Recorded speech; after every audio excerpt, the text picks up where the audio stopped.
Bonjour les amis, bonjour les amis. C'est encore un autre jour pour partager la parole et je suis content que vous soyez au rendez-vous pour cette première vidéo qui va partager le premier sujet qu'on va parler sur cette chaîne. Donc c'est une joie pour moi de vous avoir. Alors commençons. Quel est notre sujet d'aujourd'hui? Notre sujet d'aujourd'hui, c'est pourquoi partager la parole de Dieu. Peut-être vous vous demandez pourquoi il y a beaucoup de chaînes sur YouTube ou sur les autres réseaux sociaux où les gens partagent la parole de Dieu, ou pourquoi il y a quelqu'un autour de vous, dans votre cité, votre maison ou votre environnement qui partage la parole de Dieu. Et dans cette vidéo, on va essayer de répondre à cette question. Surtout que moi aussi, je partage la parole de Dieu. On va commencer par lire la parole de Dieu afin de présenter mon premier point. En fait, dans cette vidéo, je vais seulement présenter 5 raisons. Il y a beaucoup de raisons.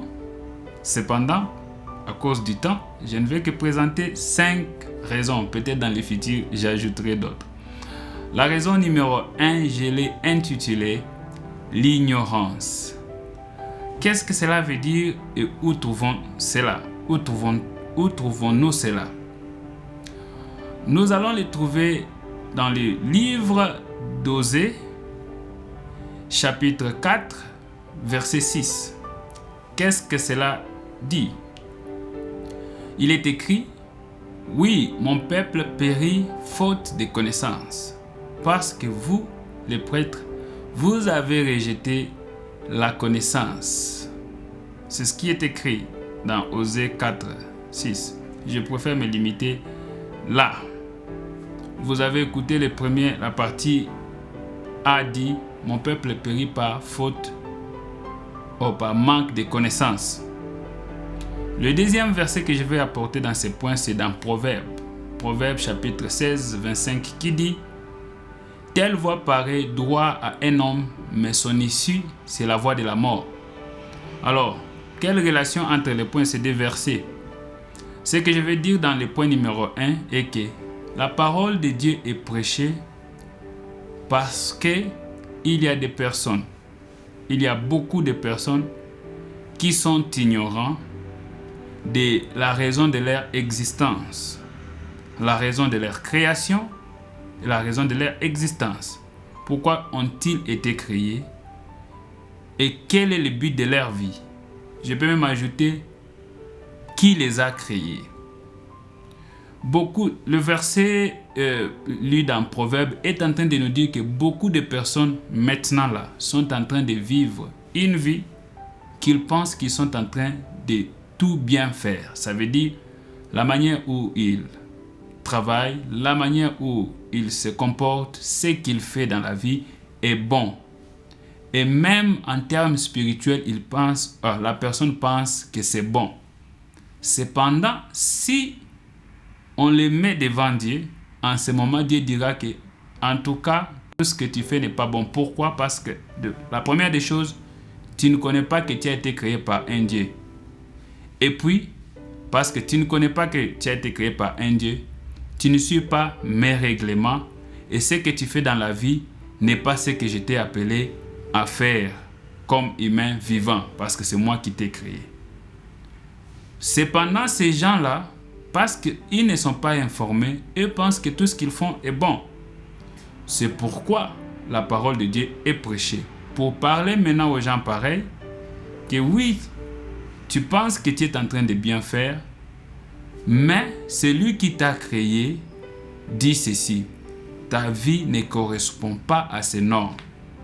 C'est la raison pour laquelle la parole de Dieu est prêchée. Et je vais donner un exemple. Il vous est déjà arrivé que quelqu'un veut faire quelque chose, peut-être c'est préparer un gâteau, c'est pas moi, conduire la voiture ou enseigner ou faire ceci ou cela. Il a la passion de le faire. Cependant, il est fait mal. Pourquoi? Parce que même ayant la passion, il n'a pas la bonne connaissance de faire la chose. Et vous qui avez la connaissance, vous venez, vous lui dites, oh yes, vous voulez faire ceci, mais vous le faites mal. Voici la bonne connaissance. Utilise cette connaissance et tu vas faire la chose.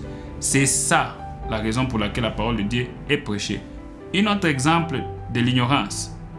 Oui, il y a des gens qui pensent qu'ils sont en train de vivre correctement par rapport à la vie et par rapport à Dieu. Il y en a. Je vous donne un autre exemple. C'est Saoul. C'est Saul. Saul qui est devenu l'apôtre Paul. Saul n'était pas chrétien d'abord. Il était dans le judaïsme. Quand il était dans le judaïsme, il pensait qu'il faisait la bonne chose.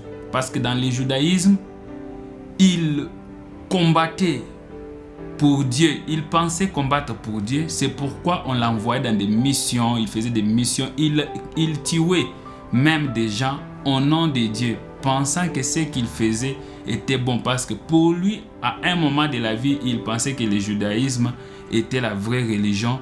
Et tuait les chrétiens qu'on appelait à l'époque, on les appelait les gens de la voie ou les suiveurs de la voie.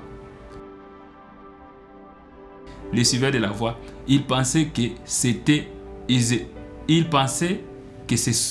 gens perdus.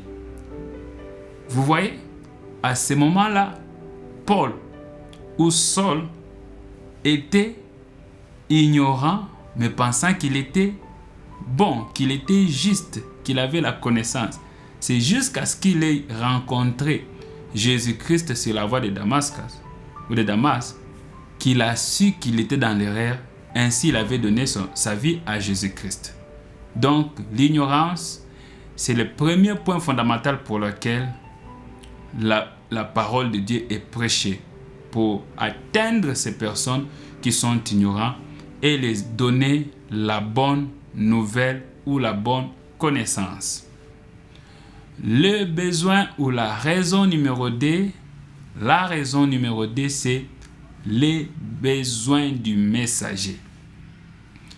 Maintenant que nous avons des gens qui sont ignorants et il y a des gens qui ont la connaissance, que faire pour que ceux qui n'ont pas la connaissance aient la connaissance?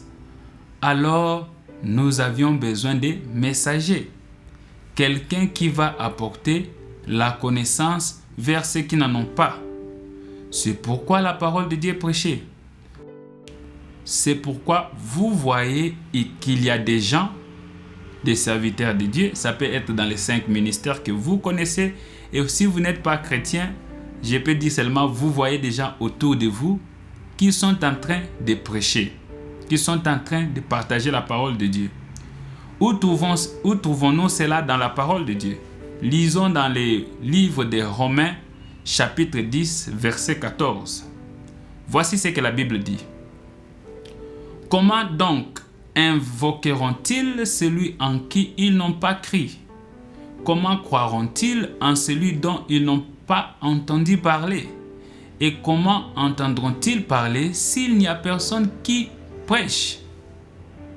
Vous voyez, c'est vrai maintenant que nous tous nous savons qu'il y a un camp où les gens sont ignorants, mais la Bible le dit. Comment ces gens sauront qu'ils sont ignorants et entreront en contact avec la connaissance s'il n'y a personne pour les prêcher? Et si vous continuez avec le verset dit « Bénis soient les pas de ceux qui apportent la bonne nouvelle ».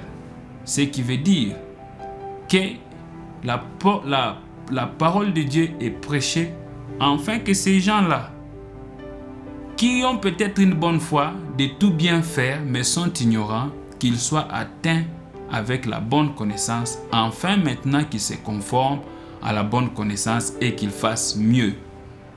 Le point numéro 3 que nous allons parler aujourd'hui, c'est très simple et la plupart de vous, si vous êtes chrétien, vous connaissez ce point.